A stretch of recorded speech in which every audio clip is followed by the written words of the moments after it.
The Red-Headed League by Sir Arthur Conan Doyle. I had called upon my friend Mr. Sherlock Holmes one day in the autumn of last year, and found him in deep conversation with a very stout, florid-faced elderly gentleman with fiery red hair. With an apology for my intrusion, I was about to withdraw, when Holmes pulled me abruptly into the room and closed the door behind me. "You could not possibly have come at a better time, my dear Watson," he said cordially. "I was afraid that you were engaged." "So I am, very much so." "Then I can wait in the next room." "Not at all. This gentleman, Mr. Wilson, has been my partner and helper in many of my most successful cases, and I have no doubt that he will be of the utmost use to me in yours also."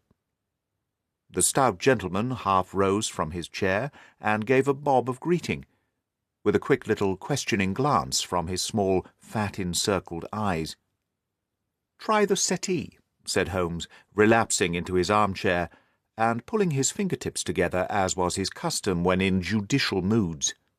"I know, my dear Watson, that you share my love of all that is bizarre and outside the conventions and humdrum routine of everyday life. You have shown your relish for it by the enthusiasm which has promoted you to chronicle, and, if you will excuse my saying so, somewhat to embellish, so many of my own little adventures."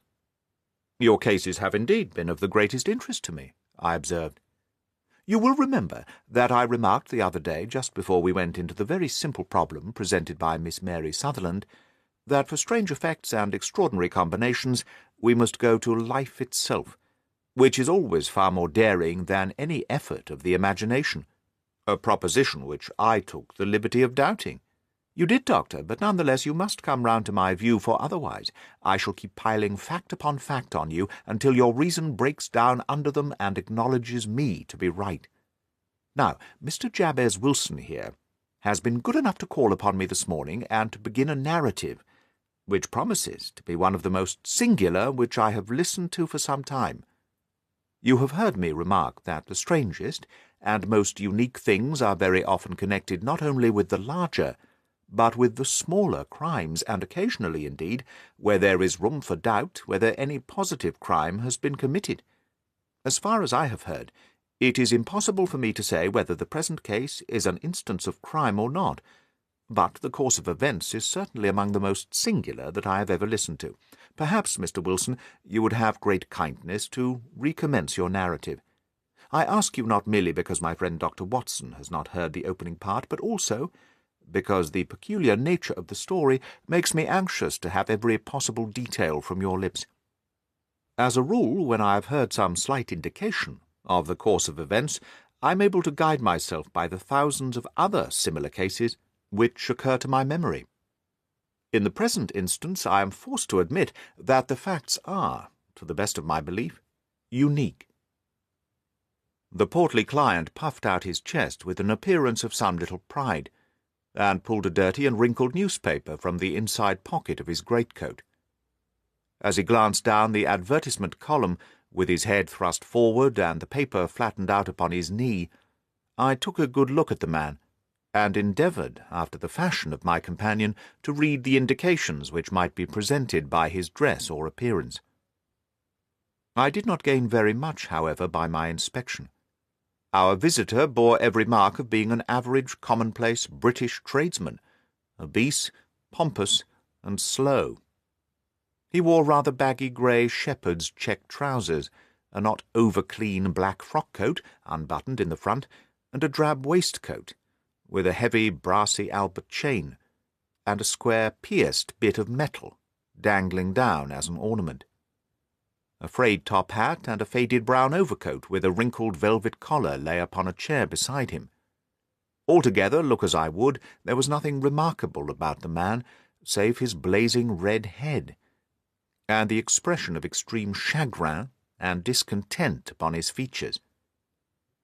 Sherlock Holmes's quick eye took in my occupation, and he shook his head with a smile as he noticed my questioning glances.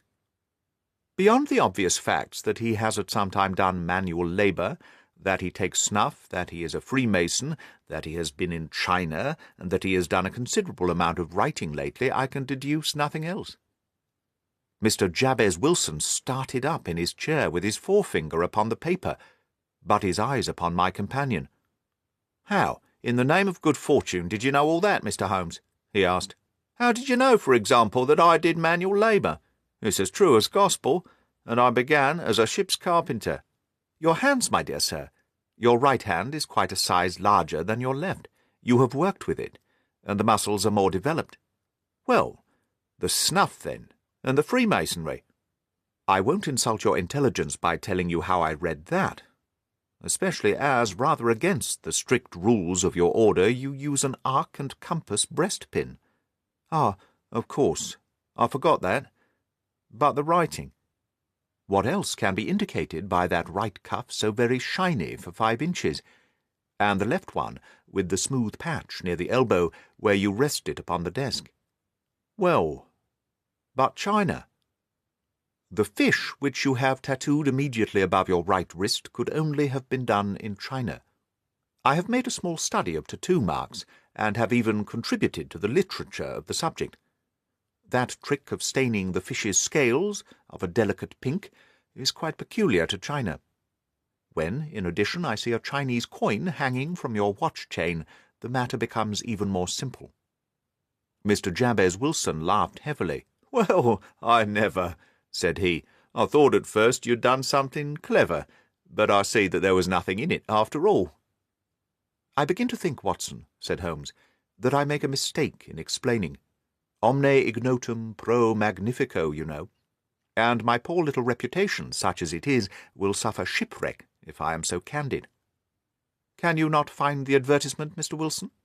"Yes, I have got it now," he answered, with his thick red finger planted halfway down the column. "Here it is. This is what began it all. You just read it for yourself, sir." I took the paper from him and read as follows: "To the Red-Headed League, on account of the bequest of the late Ezekiah Hopkins of Lebanon, Penn, USA, there is now another vacancy open, which entitles a member of the League to a salary of £4 a week for purely nominal services. All red-headed men who are sound in body and mind, and above the age of 21 years, are eligible. Apply in person on Monday at 11 o'clock to Duncan Ross at the offices of the League, 7 Pope's Court, Fleet Street." "What on earth does this mean?" I ejaculated, after I had twice read over the extraordinary announcement. Holmes chuckled and wriggled in his chair, as was his habit when in high spirits. "It is a little off the beaten track, isn't it?" said he. "And now, Mr. Wilson, off you go at scratch, and tell us all about yourself, your household, and the effect which this advertisement had upon your fortunes. You will first make a note, Doctor, of the paper and the date. It is the Morning Chronicle of April the 27th, 1890, just 2 months ago. Very good. Now, Mr. Wilson?" "Well, it is just as I've been telling you, Mr. Sherlock Holmes," said Jabez Wilson, mopping his forehead.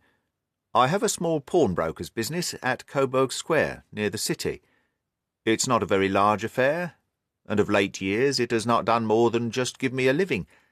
I used to be able to keep 2 assistants, but now I only keep 1. And I would have a job to pay him, but that he is willing to come for half wages, so as to learn the business." "What is the name of this obliging youth?" asked Sherlock Holmes. "His name is Vincent Spaulding, and he's not such a youth either. It's hard to say his age. I should not wish a smarter assistant, Mr. Holmes, and I know very well that he could better himself and earn twice what I'm able to give him. But after all, if he's satisfied, why should I put ideas in his head?" "Why, indeed? You seem most fortunate in having an employé who comes under the full market price. It is not a common experience among employers in this age. I don't know that your assistant is not as remarkable as your advertisement." "Oh, he has his faults too," said Mr. Wilson. "Never was such a fellow for photography, snapping away with a camera when he ought to be improving his mind, and then diving down into the cellar like a rabbit into its hole to develop his pictures. That's his main fault. But on the whole, he's a good worker. There's no vice in him." "He is still with you, I presume?" "Yes, sir. He and a girl of 14, who does a bit of simple cooking, keeps the place clean. That's all I have in the house, for I'm a widower and never had any family.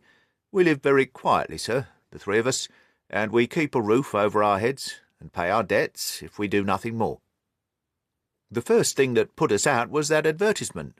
Spaulding, he came down into the office just this day 8 weeks with this very paper in his hand, and he says, 'I wish to the Lord, Mr. Wilson, that I was a red-headed man.' 'Why that?' I asks. 'Why,' says he, 'here's another vacancy on the League of the Red-Headed Men. It's worth quite a little fortune to any man who gets it, and I understand that there are more vacancies than there are men, so that the trustees are at their wits' end what to do with the money. If my hair would only change colour, here's a nice little crib all ready for me to step into.' 'Why, what is it then?' I asked. 'You see, Mr. Holmes, I am a very stay-at-home man, and as my business came to me instead of my having to go to it, I was often weeks on end without putting my foot over the doormat. In that way I didn't know much of what was going on outside, and I was always glad of a bit of news.' 'Have you never heard of the League of the Red-Headed Men?' he asked, with his eyes open. 'Never.' 'Why, I wonder at that, for you are eligible yourself for one of the vacancies.' 'And what are they worth?' I asked. 'Oh, merely a couple of hundred a year. But the work is slight, and it need not interfere much with one's other occupations.' Well, you can easily think that made me prick up my ears, for the business has not been over good for some years, and an extra couple of hundred would have been very handy. 'Tell me all about it,' said I. 'Well,' said he, showing me the advertisement, 'you can see for yourself that the League has a vacancy. And there is the address where you should apply for particulars. As far as I can make out, the League was founded by an American millionaire, Hezekiah Hopkins, who was very peculiar in his ways. He was himself red-headed, and he had a great sympathy for all red-headed men.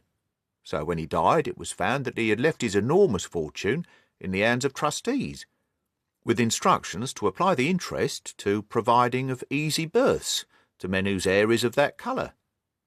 From all I hear, it is splendid pay and very little to do.' 'But,' said I, 'there would be millions of red-headed men who would apply.' 'Not so many as you might think,' he answered.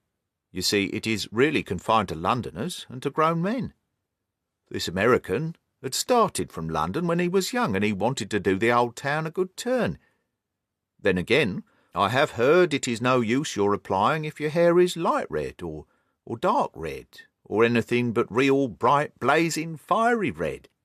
Now, if you care to apply, Mr. Wilson, you would just walk in. But perhaps it would hardly be worth your while to put yourself out of the way for the sake of a few £100.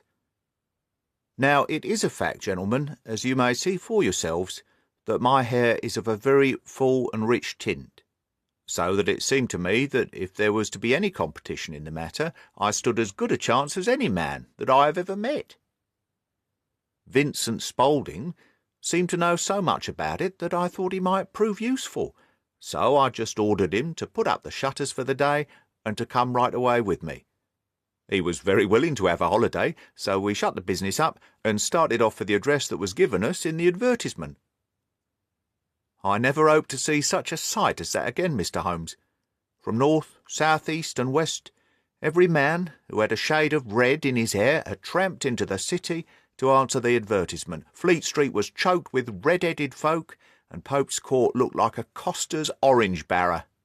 I should not have thought there were so many in the whole country as were brought together by that single advertisement. Every shade of colour they were: straw, lemon, orange, brick, Irish setter, liver, clay. But as Spaulding said, there were not many who had the real vivid flame-coloured tint. When I saw how many were waiting, I would have given up in despair, but Spaulding, he would not hear of it. How he did it I could not imagine, but he pushed and pulled and butted until he got me through the crowd, and right up to the steps which led to the office. There was a double stream upon the stair, some going up in hope, and some coming back dejected, but we wedged in as well as we could, and soon found ourselves in the office. "Your experience has been a most entertaining one," remarked Holmes, as his client paused and refreshed his memory with a huge pinch of snuff. "Pray continue your interesting statement." "There was nothing in the office but a couple of wooden chairs and a deal table, behind which sat a man with a head that was even redder than mine. He said a few words to each candidate as he came up, and then he always managed to find some fault in them, which would disqualify them. Getting a vacancy did not seem to be a very easy matter after all. However, when our turn came, the little man was more favourable to me than to any of the others, and he closed the door as we entered, so that he might have a private word with us. "This is Mr. Jabez Wilson," said my assistant, "and he is willing to fill a vacancy in the League." "And he is admirably suited for it," the other answered. "He has every requirement. I cannot recall when I've seen anything so fine." He took a step backwards, cocked his head on one side, and gazed at my hair until I felt quite bashful. Then suddenly plunged forward, wrung my hand, and congratulated me on my success. "It would be injustice to hesitate," said he. "You will, however, I am sure, excuse me for taking an obvious precaution." With that he seized my hair in both his hands, and tugged until I yelled with pain. "There is water in your eyes," said he, as he released me. "I perceive that all is as it should be. But we have to be careful, for we have twice been deceived by wigs, and once by paint. I could tell you tales of cobbler's wax, which would disgust you with human nature." He stepped over to the window, and shouted through it, at the top of his voice, that the vacancy was filled. A groan of disappointment came up from below, and the folk all trooped away in different directions, until there was not a redhead to be seen except my own and that of the manager. "My name," said he, "is Mr. Duncan Ross, and I am myself one of the pensioners upon that fund left by our noble benefactor. Are you a married man, Mr. Wilson? Have you any family?" I answered that I had not. His face fell immediately. "Dear me," he said gravely, "that is very serious indeed. I'm sorry to hear you say that. The fund was, of course, for the propagation and spread of the redheads, as well as for their maintenance. It is exceedingly unfortunate that you should be a bachelor." My face lengthened at this, Mr. Holmes, for I thought that I was not to have the vacancy after all. But after thinking it over for a few minutes, he said that it would be all right. "In the case of another," said he, "the objection might be fatal. But we must stretch a point. In favour of a man with such a head of hair as yours, when shall you be able to enter upon your new duties?" "Well, it is a little awkward, for I have a business already," said I. "Oh, never mind about that, Mr. Wilson," said Vincent Spaulding. "I shall be able to look after that for you." "What would be the hours?" I asked. 10 to 2. Now, a pawnbroker's business is mostly done of an evening, Mr. Holmes, especially Thursday and Friday evening, which is just before payday, so it would suit me very well to earn a little in the mornings. Besides, I knew that my assistant was a good man, and that he would see to anything that turned up. "That would suit me very well," said I. "And the pay?" "Is £4 a week." "And the work?" "Is purely nominal." "What do you call purely nominal?" "Well, you have to be in the office, or at least in the building the whole time. If you leave, you forfeit your whole position for ever. The will is very clear upon that point. You don't comply with the conditions if you budge from the office during that time." "It's only 4 hours a day, and I should not think of leaving," said I. "No excuse will avail," said Mr. Duncan Ross, "neither sickness nor business nor anything else. There you must stay, or you lose your billet." "And the work?"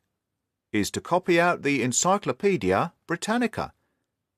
There is the first volume of it in that press. You must find your own ink, pens, and blotting paper, but we provide this table and chair. Will you be ready tomorrow?" "Certainly," I answered. "Then good-bye, Mr. Jabez Wilson, and let me congratulate you once more on the important position which you have been fortunate enough to gain." He bowed me out of the room, and I went home with my assistant, hardly knowing what to say or do, I was so pleased at my own good fortune. Well, I thought over the matter all day, and by evening I was in low spirits again, for I had quite persuaded myself that the whole affair must be some great hoax or fraud, though what its object might be I could not imagine. It seemed altogether past belief that anyone could make such a will, or that they would pay such a sum for doing anything so simple as copying out the Encyclopaedia Britannica. Vincent Spaulding did what he could to cheer me up, but by bedtime I had reasoned myself out of the whole thing. However, in the morning I determined to have a look at it anyhow, so I bought a penny bottle of ink, and with a quill pen and 7 sheets of foolscap paper, I started off for Pope's Court. Well, to my surprise and delight, everything was as right as possible. The table was set out ready for me, and Mr. Duncan Ross was there to see that I got fairly to work. He started me off upon the letter A, and then he left me. But he would drop in from time to time to see that all was right with me. At 2 o'clock he bade me good day, complimented me upon the amount that I had written, and locked the door of the office after me. This went on day after day, Mr. Holmes, and on Saturday the manager came in and planked down 4 golden sovereigns for my week's work. It was the same next week, and the same the week after. Every morning I was there at 10, and every afternoon I left at 2. By degrees, Mr. Duncan Ross took to coming in only once of a morning, and then, after a time, he did not come in at all. Still, of course, I never dared to leave the room for an instant, for I was not sure when he might come, and the billet was such a good one and suited me so well that I would not risk the loss of it.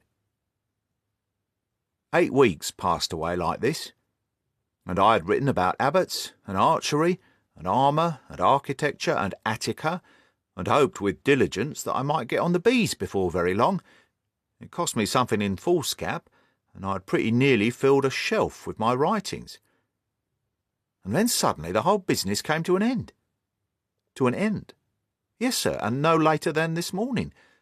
I went to my work as usual at 10 o'clock, but the door was shut and locked, with a little square of cardboard hammered onto the middle of the panel with a tack. Here it is, and you can read for yourself. He held up a piece of white cardboard about the size of a sheet of notepaper. It read in this fashion: "The Red-Headed League is dissolved. October the 9th, 1890. Sherlock Holmes and I surveyed this curt announcement, and the rueful face behind it, until the comical side of the affair so completely overtopped every other consideration that we both burst into a roar of laughter. "I cannot see that there is anything very funny," cried our client, flushing up to the roots of his flaming head. "If you can do nothing better than laugh at me, I can go elsewhere." "No, no," cried Holmes, shoving him back into the chair from which he had half risen. "I really wouldn't miss your case for the world. It is most refreshingly unusual. But there is, if you will excuse me saying so, something just a little funny about it. Pray, what steps did you take when you found the card upon the door?" "I was staggered, sir. I did not know what to do. Then I called at the offices round, but none of them seemed to know anything about it. Finally, I went to the landlord, who is an accountant living on the ground floor, and I asked him if he could tell me what had become of the Red-Headed League. He said that he had never heard of any such body. Then I asked him who Mr. Duncan Ross was. He answered that the name was new to him. "Well," said I, "the gentleman at number 4. "What, the red-headed man?" "Yes." "Oh," said he, "his name was William Morris. He was a solicitor, and was using my room as a temporary convenience until his new premises were ready. He moved out yesterday." "Where could I find him?" "Oh, at his new offices. He did tell me the address. Yes, 17 King Edward Street, near St. Paul's." I started off, Mr. Holmes, but when I got to that address it was a manufactory of artificial kneecaps, and no one in it had ever heard of either Mr. William Morris or Mr. Duncan Ross. "And what did you do then?" asked Holmes. "I went home to Saxe-Coburg Square, and I took the advice of my assistant, but he could not help me in any way. He could only say that if I waited I should hear by post, but that was not quite good enough, Mr. Holmes. I did not wish to lose such a place without a struggle, so, as I had heard that you were good enough to give advice to poor folk who were in need of it, I came right away to you." "And you did very wisely," said Holmes. "Your case is an exceedingly remarkable one, and I shall be happy to look into it. From what you have told me, I think that it is possible that graver issues hang from it than might at first sight appear." "Grave enough," said Mr. Jabez Wilson. "Why, I have lost £4 a week." "As far as you are personally concerned," remarked Holmes, "I do not see that you have any grievance against this extraordinary league. On the contrary, you are, as I understand, richer by some £30, to say nothing of the minute knowledge which you have gained on every subject which comes under letter A. You have lost nothing by them." No, sir, but I want to find out about them, and who they are, and what their object was in playing this prank. If it was a prank, upon me. It was a pretty expensive joke for them, for it cost them £32. We shall endeavour to clear up these points for you, and first 1 or 2 questions, Mr. Wilson. This assistant of yours who first called your attention to the advertisement, how long had he been with you? About a month, then. How did he come? In answer to an advertisement. Was he the only applicant? No, I had a dozen. Why did you pick him? Because he was handy and would come cheap. At half wages, in fact. Yes. What is he like, this Vincent Spaulding? Small, stout-built, very quick in his ways, no hair on his face, so he's not short of 30. Has a white splash of acid upon his forehead. Holmes sat up in his chair in considerable excitement. I thought as much, said he. Have you ever observed that his ears are pierced for earrings? Yes, sir. He told me that a gipsy had done it for him when he was a lad. Hum, said Holmes, sinking back in deep thought. He is still with you? Oh, yes, sir. I've only just left him. And has your business been attended to in your absence? Nothing to complain of, sir. There's never very much to do of a morning. That will do, Mr. Wilson. I shall be happy to give an opinion upon the subject in the course of a day or two. Today is Saturday, and I hope that by Monday we may come to a conclusion. Well, Watson, said Holmes, when our visitor had left us, what do you make of it all? I make nothing of it, I answered frankly. It is a most mysterious business. As a rule, said Holmes, the more bizarre a thing is, the less mysterious it proves to be. It is your commonplace, featureless crimes which are really puzzling, just as a commonplace face is the most difficult to identify. But I must be prompt over this matter. What are you going to do, then? I asked. To smoke, he answered. It is quite a 3-pipe problem, and I beg that you won't speak to me for 50 minutes. He curled himself up in his chair, with his thin knees drawn up to his hawk-like nose, and there he sat, with his eyes closed and his black clay pipe thrusting out like the bill of some strange bird. I had come to the conclusion that he had dropped asleep, and indeed was nodding myself, when he suddenly sprang out of his chair, with the gesture of a man who had made up his mind, and put his pipe down upon the mantelpiece. Sarasate plays at the St. James Hall this afternoon, he remarked. What do you think, Watson? Could your patient spare you for a few hours? I have nothing to do today. My practice is never very absorbing. Then put on your hat and come. I'm going through the city first, and we can have some lunch on the way. I observe that there is a good deal of German music on the programme, which is rather more to my taste than Italian or French. It is introspective, and I want to introspect. Come along. We travelled by the Underground as far as Aldersgate, and a short walk took us to Saxe-Coburg Square, the scene of the singular story which we had listened to in the morning. It was a poky little shabby-genteel place, where 4 lines of dingy 2-storied brick houses looked out into a small railed-in enclosure, where a lawn of weedy grass and a few clumps of faded laurel bushes made a hard fight against a smoke-laden and uncongenial atmosphere. 3 gilt balls and a brown board with Jabez Wilson in white letters upon a corner house announced the place where our red-headed client carried on his business. Sherlock Holmes stopped in front of it with his head on one side and looked it all over, with his eyes shining brightly between puckered lids. Then he walked slowly up the street and then down again to the corner, still looking keenly at the houses. Finally he returned to the pawnbroker's, and, having thumped vigorously on the pavement with his stick 2 or 3 times, he went up to the door and knocked. It was instantly opened by a bright-looking, clean-shaven young fellow who asked him to step in. "Thank you," said Holmes. "I only wish to ask you how you would go from here to the Strand." "Third right, 4th left," answered the assistant promptly, closing the door. "Smart fellow that," observed Holmes as we walked away. "He is, in my judgment, the 4th smartest man in London. And for daring, I am not sure that he has not a claim to be 3rd. I have known something of him before." "Evidently," said I, "Mr. Wilson's assistant counts for a good deal in this mystery of the Red-Headed League. I am sure that you inquired your way merely in order that you might see him." "Not him." "What then?" "The knees of his trousers." "And what did you see?" "What I expected to see." Why did you beat the pavement? My dear doctor, this is a time of observation, not for talk. We are spies in an enemy's country. We know something of Saxe-Coburg Square. Let us now explore the paths which lie behind it. The road in which we found ourselves as we turned round the corner from the retired Saxe-Coburg Square presented as great a contrast to it as the front of a picture does the back. It was one of the main arteries which convey the traffic of the city to the north and west. The roadway was blocked with the immense stream of commerce flowing in a double tide inwards and outwards, while the footpaths were black with the hurrying swarm of pedestrians. It was difficult to realize, as we looked at the line of fine shops and stately business premises, that they really abutted on the other side upon the faded and stagnant square which we had just quitted. "Let me see," said Holmes, standing at the corner and glancing along the line. "I should like just to remember the order of the houses here. It is a hobby of mine to have exact knowledge of London. There is Mortimer's, the tobacconist, the little newspaper shop, the Coburg branch of the City and Suburban Bank, the Vegetarian Restaurant, and Macfarlane's carriage-building depot. That carries us right on to the other block. And now, Doctor, we've done our work, so it's time we had some play. A sandwich and a cup of coffee, and then off to Violin-land, where all is sweetness and delicacy and harmony, and there are no red-headed clients to vex us with their conundrums."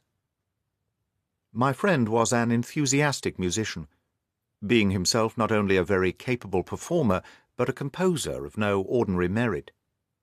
All the afternoon he sat in the stalls wrapped in the most perfect happiness, gently waving his long thin fingers in time to the music, while his gently smiling face and his languid, dreamy eyes were as unlike those of Holmes the sleuth-hound, Holmes the relentless, keen-witted, ready-handed criminal agent, as it was possible to conceive. In his singular character the dual nature alternately asserted itself, and his extreme exactness and astuteness represented, as I have often thought, the reaction against the poetic and contemplative mood which occasionally predominated in him. The swing of his nature took him from extreme languor to devouring energy, and, as I knew well, he was never so truly formidable as when, for days on end, he had been lounging in his armchair amid his improvisations and his black-letter editions. Then it was that the lust of the chase would suddenly come upon him, and that his brilliant reasoning power would rise to the level of intuition, until those who were unacquainted with his methods would look askance at him, as on a man whose knowledge was not that of other mortals. When I saw him that afternoon, so enwrapped in the music at St. James's Hall, I felt that an evil time might be coming upon those whom he had set himself to hunt down. "You want to go home, no doubt, Doctor," he remarked as we emerged. "Yes, it would be as well. And I have some business to do which will take some hours. This business at Coburg Square is serious." "Why serious?" "A considerable crime is in contemplation. I have every reason to believe that we shall be in time to stop it. But today being Saturday rather complicates matters. I shall want your help tonight." "At what time?" 10 will be early enough." "I shall be at Baker Street at 10. "Very well. And I say, Doctor, there may be some little danger, so kindly put your army revolver in your pocket." He waved his hand, turned on his heel, and disappeared in an instant among the crowd. I trust that I am not more dense than my neighbours, but I was always oppressed with a sense of my own stupidity in my dealings with Sherlock Holmes. Here I had heard what he had heard. I had seen what he had seen, and yet from his words it was evident that he saw clearly not only what had happened, but what was about to happen, while to me the whole business was still confused and grotesque. As I drove home to my house in Kensington, I thought over it all, from the extraordinary story of the red-headed copier of the Encyclopaedia down to the visit to Saxe-Coburg Square, and the ominous words with which he had parted from me. What was this nocturnal expedition, and why should I go armed? Where were we going, and what were we to do? I had the hint from Holmes that this smooth-faced pawnbroker's assistant was a formidable man, a man who might play a deep game. I tried to puzzle it out, but gave up in despair, and set the matter aside until night should bring an explanation. It was 9:15 when I started from home and made my way across the park and so through Oxford Street to Baker Street. 2 hansoms were standing at the door, and as I entered the passage, I heard the sound of voices from above.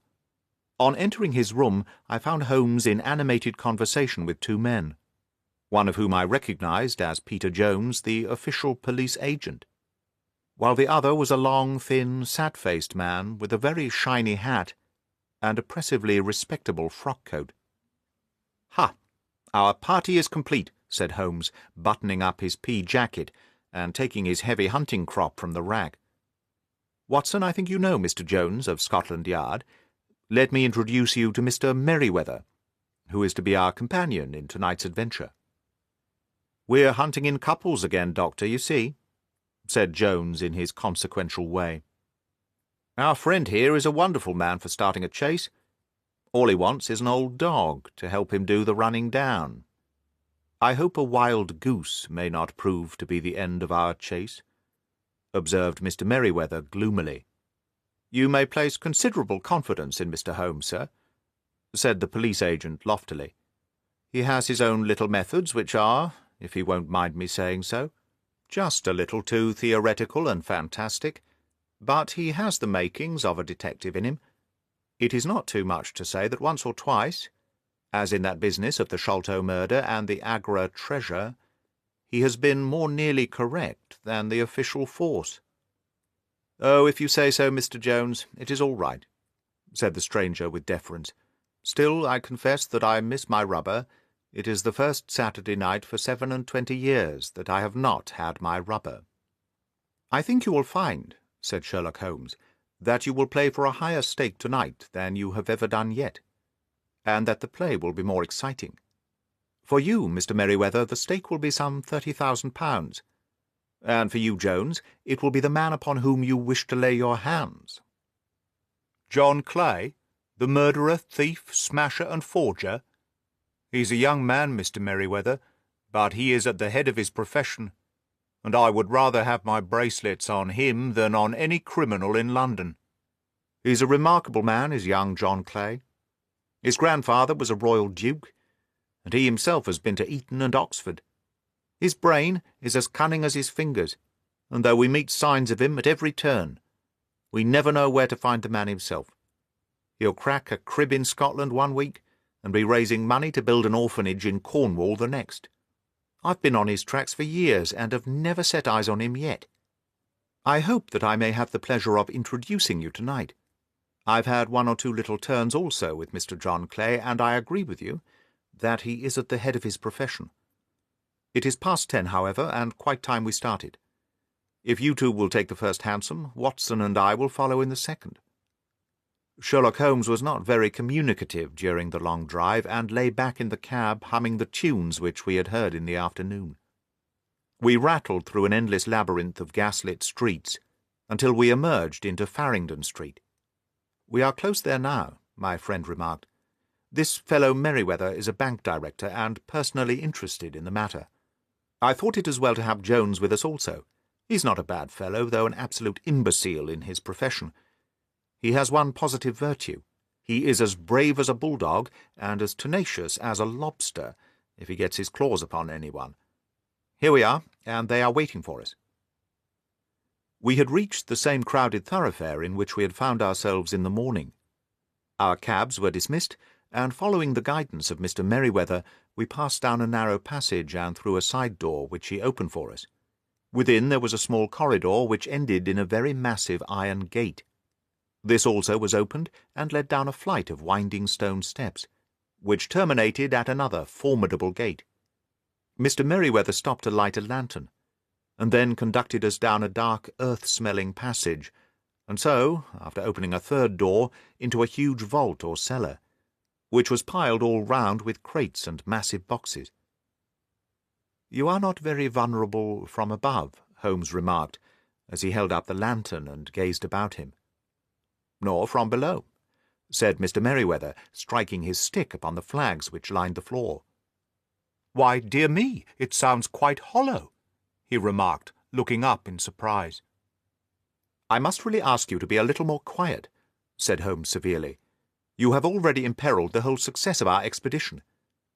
Might I beg that you would have the goodness to sit down upon one of those boxes, and not to interfere?" The solemn Mr. Merryweather perched himself upon a crate, with a very injured expression upon his face, while Holmes fell upon his knees upon the floor, and, with the lantern and a magnifying glass, began to examine minutely the cracks between the stones. A few seconds later sufficed to satisfy him, for he sprang to his feet again and put his glass in his pocket. "We have at least an hour before us," he remarked, "for they can hardly take any steps until the good pawnbroker is safely in bed. Then they will not lose a minute, for the sooner they do their work, the longer time they will have for their escape. We are at present, Doctor, as no doubt you have divined, in the cellar of the City branch of one of the principal London banks. Mr. Merryweather is the chairman of directors, and he will explain to you that there are reasons why the more daring criminals of London should take a considerable interest in this cellar at present." "It is our French gold," whispered the director. "We have had several warnings that an attempt might be made upon it." "Your French gold?" "Yes. We had occasion some months ago to strengthen our resources, and borrowed, for that purpose, 30,000 Napoleons from the Bank of France. It has become known that we have never had occasion to unpack the money, and that it is still lying in our cellar. The crate upon which I sit contains 2,000 Napoleons packed between layers of lead foil.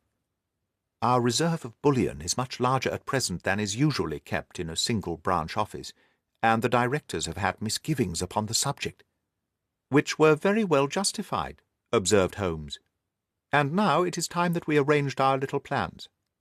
I expect that within an hour matters will come to a head. In the meantime, Mr. Merryweather, we must put the screen over that dark lantern." "And sit in the dark?" "I'm afraid so. I had brought a pack of cards in my pocket, and I thought that, as we were a partie carrée, you might have your rubber after all. But I see that the enemy's preparations have gone so far that we cannot risk the presence of a light. And first of all we must choose our positions. These are daring men, and though we shall take them at a disadvantage, they may do us some harm, unless we are careful. I shall stand behind this crate, and do you conceal yourself behind those. Then, when I flash a light upon them, close in swiftly. If they fire, Watson, have no compunction about shooting them down."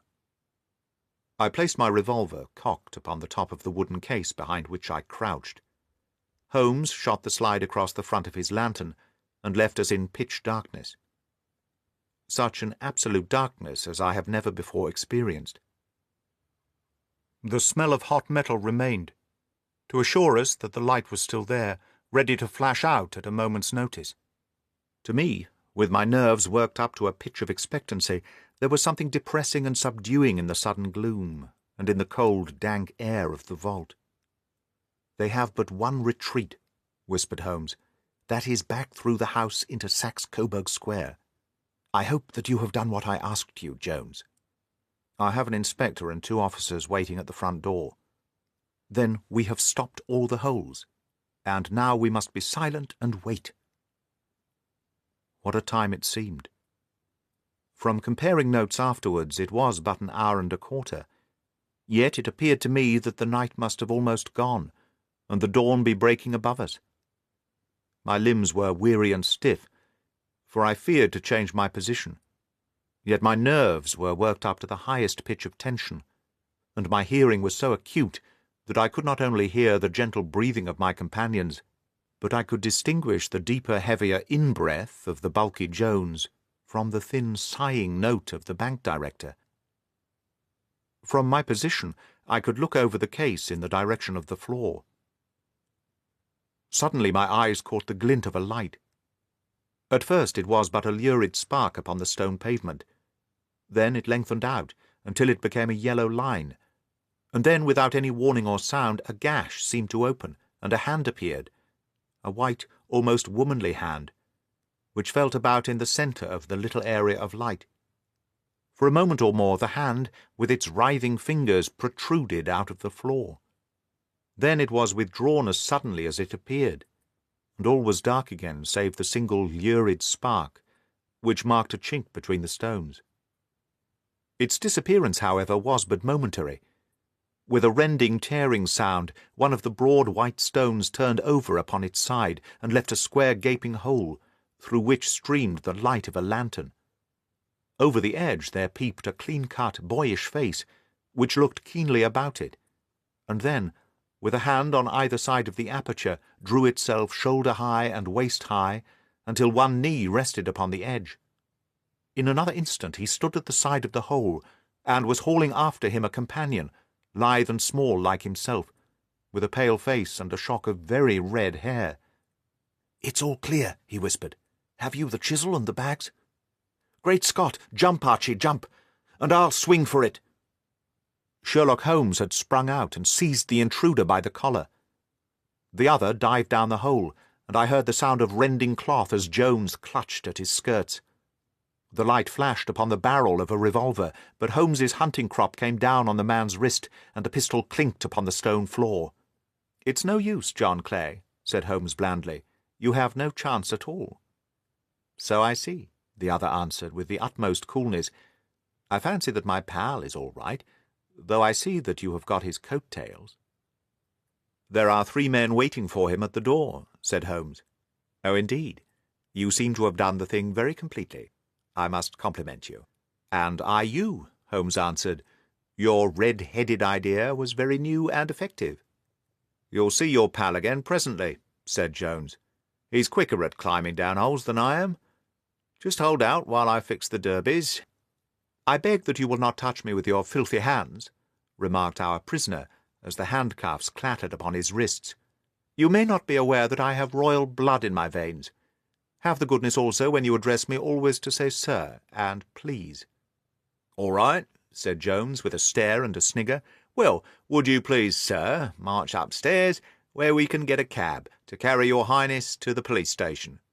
"That is better," said John Clay serenely. He made a sweeping bow to the 3 of us, and walked quietly off in the custody of the detective. "Really, Mr. Holmes," said Mr. Merryweather, as we followed them from the cellar, "I do not know how the bank can thank you or repay you. There is no doubt that you have detected and defeated in the most complete manner one of the most determined attempts at bank robbery that have ever come within my experience. I have had 1 or 2 little scores of my own to settle with Mr. John Clay," said Holmes. "I have been at some small expense over this matter, which I shall expect the bank to refund.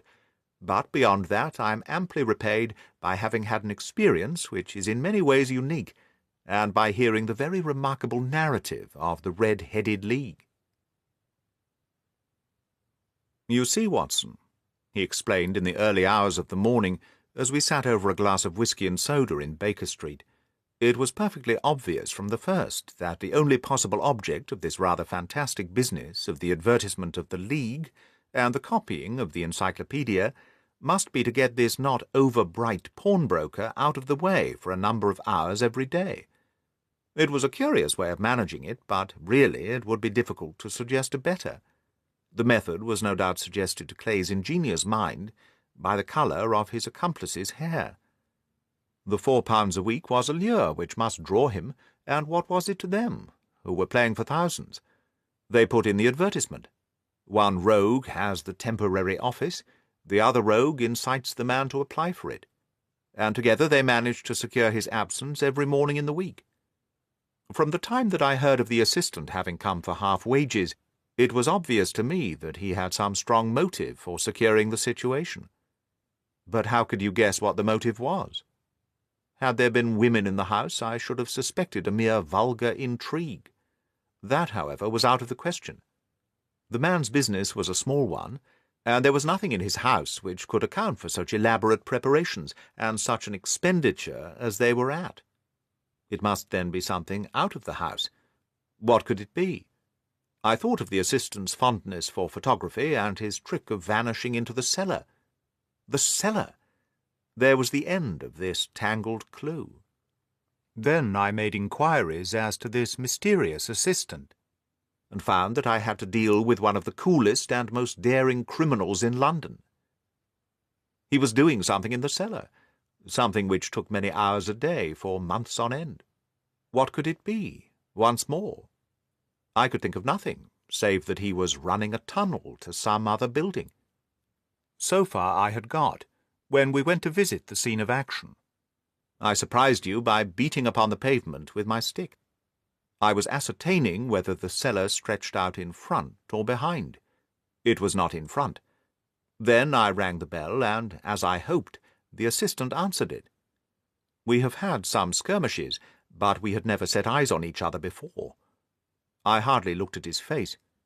His knees were what I wished to see. You must yourself have remarked how worn, wrinkled, and stained they were. They spoke of those hours of burrowing. The only remaining point was what they were burrowing for.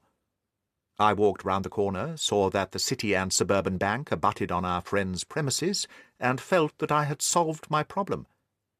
When you drove home after the concert, I called upon Scotland Yard and upon the chairman of the bank directors, with the result that you have seen. And how could you tell that they would make their attempt tonight? I asked. Well, when they closed their League offices, that was a sign that they cared no longer about Mr. Jabez Wilson's presence. In other words, that they had completed their tunnel. But it was essential that they should use it soon, as it might be discovered, or the bullion might be removed. Saturday would suit them better than any other day,